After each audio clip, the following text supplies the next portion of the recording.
wabarakatuh. Alhamdulillahirabbil alamin. Assalatu wassalamu ala asrofil anbiya'i wal mursalin wa ala alihi washabihi ajmain. Amma ba'du. Perkenalkan, nama saya Marcella, saya dari kelompok 1 yang akan mempresentasikan makalah kami yang berjudul Pandangan Islam tentang Ilmu Pengetahuan dalam Islam. Saya di sini sebagai moderator. Saya bersama teman saya yang bernama Mario Arai yang akan membacakan materi yang pertama. Kepada saudara Mario, saya persilakan. Bismillahirrahmanirrahim. Assalamualaikum warahmatullahi wabarakatuh. Apa itu pengertian dari ilmu pengetahuan? Menurut Kamus Besar Bahasa Indonesia, ilmu pengetahuan ilmu adalah ilmu dapat diartikan sebagai salah satu pengetahuan, kecerdasan atau kepandaian yang dimiliki seseorang untuk memperoleh kepuasan diri sendiri, memperoleh keingintahuan.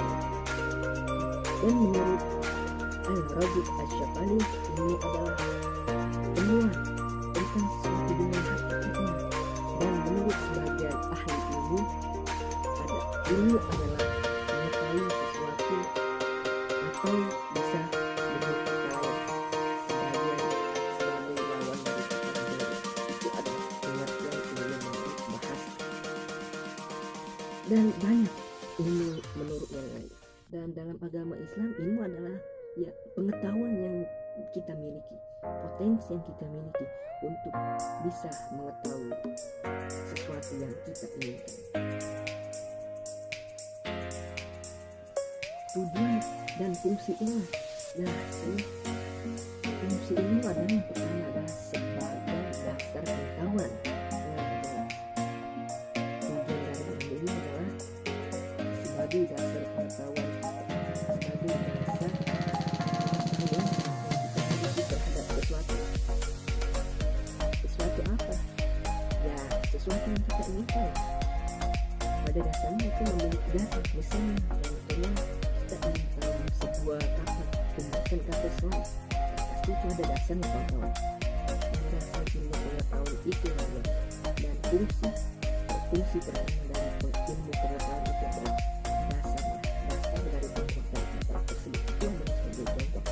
Dan kedua adalah ilmu sebagai penjelasan. Nah, di sini jelas bahwa kita memiliki ilmu, kita akan memperoleh jawaban yang jelas. Kita akan merasa puas dengan jawaban yang telah kita miliki karena kita memiliki ilmu yang dapat kita analisa sendiri. Ilmu sebagai cahaya, ialah ilmu sebagai cahaya. Di dalam agama Islam, ilmu juga sering disebut sebagai ilmu adalah cahaya.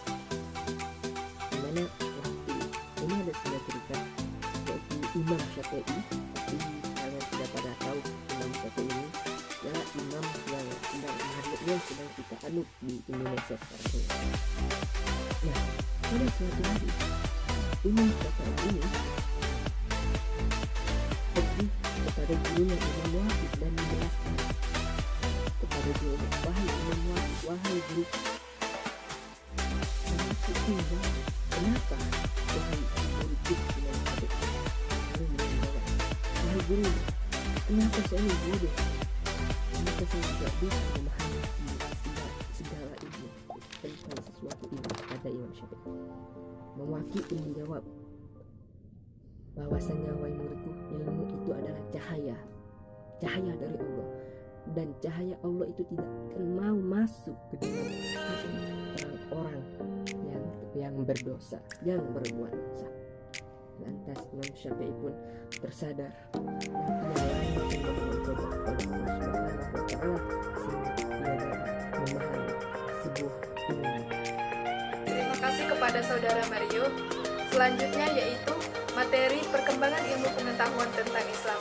Perkembangan ilmu pengetahuan tentang Islam itu ada dua, yaitu pada masa keemasan, yang mana perspektif sejarah Islam, perkembangan keislaman mengalami pasang surut.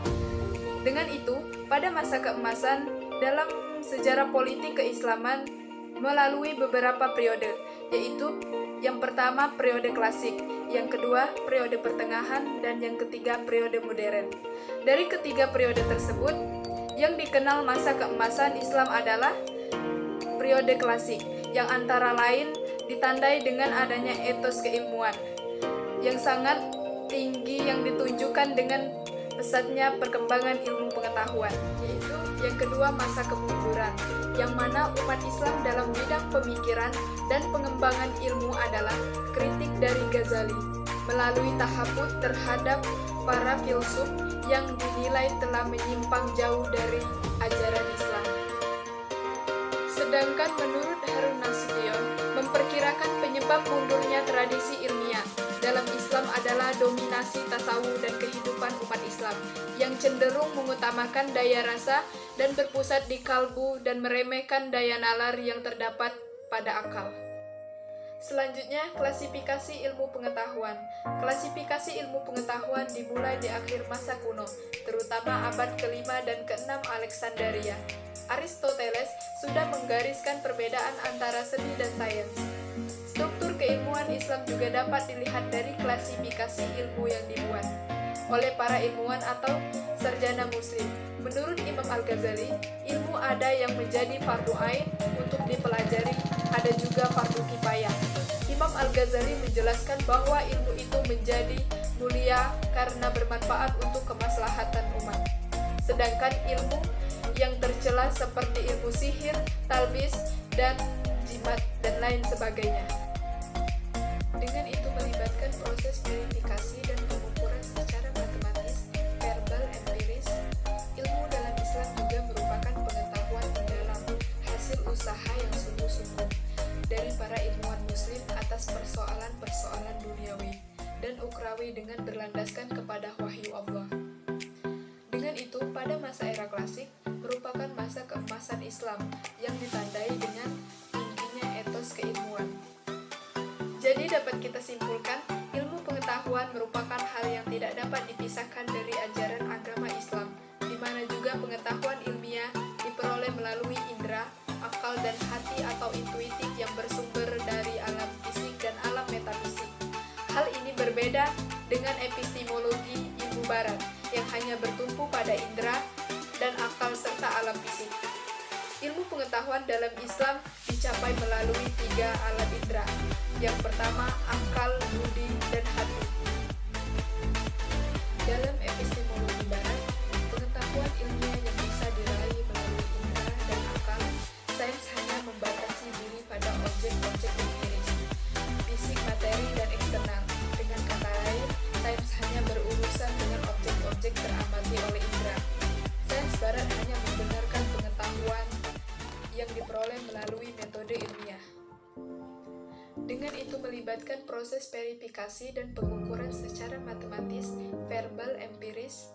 Ilmu dalam Islam juga merupakan pengetahuan mendalam, hasil usaha yang sungguh-sungguh dari para ilmuwan muslim atas persoalan-persoalan duniawi dan ukrawi dengan berlandaskan kepada wahyu Allah. Dengan itu, pada masa era klasik merupakan masa keemasan Islam yang ditandai dengan tingginya etos keilmuan serta pesatnya perkembangan ilmu di kalangan umat Islam menjadi redup dan negara barat yang berada dalam garda terdepan dalam pengembangan ilmu pengetahuan. Baiklah, sekian presentasi dari kelompok kami. Apabila ada kata-kata yang salah, kami mohon maaf, kepada Allah kami mohon ampun. Saya akhiri, wabillahi taufiq wal hidayah. Wassalamualaikum warahmatullahi wabarakatuh.